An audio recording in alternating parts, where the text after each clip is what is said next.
श्री स्वामी समर्थ. नमस्कार मित्रांनो, आज आपण पाहणार आहोत मे 2026 साठी कन्या राशीचे राशी भविष्य. मे 2026 मध्ये तुमचे कार्यक्षेत्र, आर्थिक परिस्थिती, आरोग्य, वैवाहिक जीवन आणि पारिवारिक जीवन कसे जाईल हे पाहणार आहोत. त्याचबरोबर उपाय देखील सांगणार आहे. व्हिडिओ शेवटपर्यंत पहा, तर तुम्हाला उपाय काय आहे ते समजणार आहे. मे 2026च्या मासिक राशी भविष्यानुसार या महिन्यात सूर्य तुमच्या 8व्या घरातून आणि भाग्य घरातून भ्रमण करेल. दोन्ही घरामध्ये सूर्याची स्थिती प्रतिकूल मानली जाते. तसेच भाग्यघरात 8व्या घरापेक्षा अधिक अनुकूल मानले जाते, कारण सूर्य 8व्या घरात उच्च राशीत आणि 9व्या घरात समराशीत असेल. परिणामी दोन्ही परिस्थिती मिश्र फळे मिळण्याची शक्यता आहे. दरम्यान मंगळ 11 मे पर्यंत शनीसोबत तुमच्या 7व्या घरात राहील, जे अनुकूल मानले जात नाही. यानंतर मंगळ 8व्या घरात प्रवेश करेल, जे देखील अनुकूल मानले जात नाही. हे लक्षात घेण्यासारखे आहे की मंगळ स्वतःच्या राशीत असल्याने काही बाबतीत तुम्हाला सकारात्मक फळे देऊ शकतो, म्हणून त्याच्याकडून कोणत्याही सकारात्मक गोष्टीची अपेक्षा करू नका. बुध 15 मे पर्यंत तुमच्या 8व्या घरात राहील आणि हे घर शुभ फळे देईल. त्यामुळे 15 मे पर्यंत बुधाकडून अनुकूल फळे अपेक्षित आहे, परंतु त्यानंतर साधारण फळे मिळतील. गुरु कर्मभावात आणि स्वराशीत असेल, ज्यामुळे सामान्य परिणाम मिळण्याची अपेक्षा आहे. शुक्र 14 मे पर्यंत तुमच्या भाग्यस्थानी वृषभ राशीत राहील, जी एक कमजोर स्थिती आहे. तसेच 14 मे नंतर शुक्र मिथुन राशीत 10व्या स्थानात असेल आणि अनुकूल परिणाम देण्यास असमर्थ ठरेल.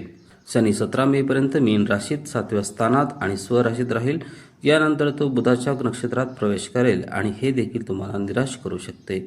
राहूचे गोचर 6व्या स्थानातील स्वराशीत असेल, जे तुमच्यासाठी शुभ मानले जाईल. दरम्यान केतू सिंह राशीत 12व्या स्थानात स्वराशीत असेल, त्यामुळे केतूकडून अनुकूल परिणामाची अपेक्षा करता येणार नाही. अशा प्रकारे मे 2026 हा कन्या राशीच्या लोकांसाठी संमिश्र स्वरूपाचा असेल.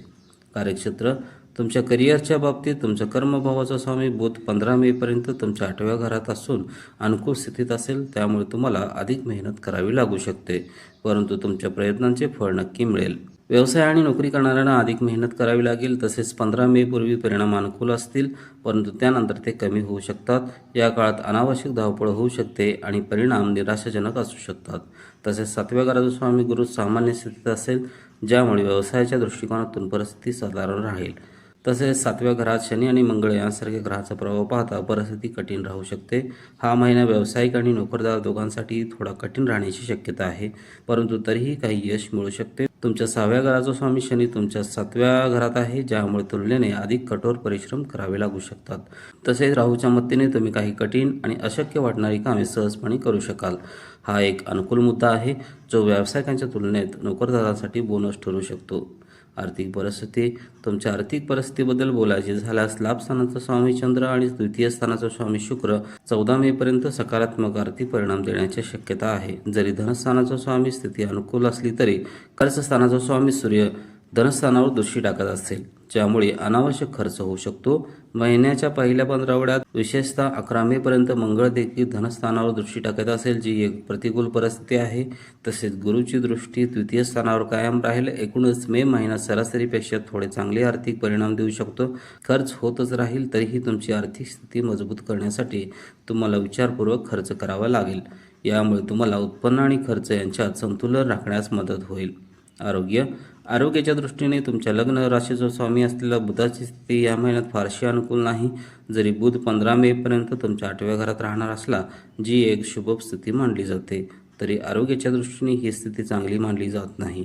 त्यामुळे अनुकूल स्थिती असूनही आरोग्याच्या बाबतीत बुधाकडून जास्त अपेक्षा ठेवू नये. 15 मे नंतर बुध भाग्य घरात प्रवेश करेल आणि त्यानंतर शनीची दृष्टी असेल. परिणामी या स्थितीमधून पुढील अनुकूल परिणाम मिळण्याची शक्यता कमी आहे. शनीची 7वी दृष्टी सतत पहिल्या घरावर राहील आणि मंगळाचीही 11 मे पर्यंत तुमच्या पहिल्या घरावर दृष्टी असेल. या दोन्ही गोष्टी अनुकूल नसतील. 11 मे नंतर मंगळ 8व्या घरात प्रवेश करेल, जी एक सामान्य स्थिती असेल. जरी मंगळाचे 8व्या घरातील गोचर शुभ मानले जात नसले, तरी मंगळ स्वराशीत असल्याने कोणतेही मोठे नुकसान होणार नाही. मे 2026 या मासिक राशी भविष्यानुसार आरोग्यासाठी जबाबदार असलेला सूर्यग्रह महिन्याच्या पहिल्या 15 आठवड्यात उच्च राशीत असेल, जी शुभ मानले जाते. तसेच सूर्याच्या 8व्या घरातील स्थिती प्रतिकूल मानली जाते, त्यामुळे कोणताही ग्रह पूर्णपणे अनुकूल दिसत नाही. म्हणून या महिन्यात आरोग्याच्या कोणत्याही समस्या टाळा. तुम्हाला डोकेदुखी, ताप आणि दुखापती यांसारख्या समस्यांचाही अनुभव येऊ शकतो, म्हणून तुमच्या आहाराकडे विशेष लक्ष द्या. प्रेम आणि लग्न, प्रेम आणि वैवाहिक जीवनाबद्दल बोलायचे झालं, तुमच्या 5व्या घराचा स्वामी शनी मे महिन्यात मध्यस्थितीत असेल. शिवाय शनी आणि मंगळाची युती 11 मे पर्यंत कमकुवत बंधू मानली जाईल. त्यामुळे 5व्या घराचा स्वामी शुक्र प्रेम संबंधामध्ये फारसा मदत करणार नाही. प्रेमाचा ग्रह शुक्र 14 मे पर्यंत भाग्यग्रहात अनुकूल स्थितीत असेल. परिणामी महिन्याचा पहिला 15 प्रेम जीवनासाठी चांगला असेल, तर दुसऱ्या 15 तुमच्या नातेसंबंधामध्ये सावधगिरी बाळगणे आवश्यक असेल. शिवाय तुम्ही शिष्टाचार पाळला पाहिजे. जर तुम्ही एखाद्या सहकार्याच्या प्रेमात असाल तर 14 मे नंतर असे काहीही करणे टाळा ज्यामुळे तुमच्या वरिष्ठांच्या मनात नकारात्मक भावना निर्माण होऊ शकतात. प्रेमामुळे कामाकडे दुर्लक्ष केल्यास कामाच्या ठिकाणी काही समस्या निर्माण होऊ शकतात. काम आणि प्रेम वेगळे ठेवणेच उत्तम आहे. अशा प्रकारे महिन्याचा पहिला 15 प्रेम संबंधासाठी चांगला असेल.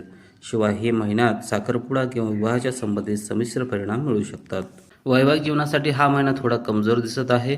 महिन्याच्या पहिल्या 15 7व्या घरात शनी आणि मंगळाची युती शुभ मानली जाणार नाही. या काळात तुम्हाला तुमच्या जोडीदारासोबत सलोखा राखण्याचा प्रयत्न करावा लागेल. लहान सहान गोष्टी मोठ्या होऊ नयेत आणि कोणतीही तिसरी व्यक्ती तुमच्यामध्ये गैरसमज निर्माण करणार नाही याचीही तुम्हाला काळजी घ्यावी लागेल. 11 मे नंतर तुलनेने दिलासा मिळेल. तरीही या महिन्यात तुम्हाला तुमच्या वैवाहिक जीवनाची विशेष काळजी घ्यावी लागेल. मे 2025 या मासिक राशी भविष्यानुसार प्रेम संबंधासाठी हा महिना सरासरी किंवा काहीसा चांगला असेल, तर वैवाहिक जीवनात सावधगिरी बाळगणे आवश्यक असेल.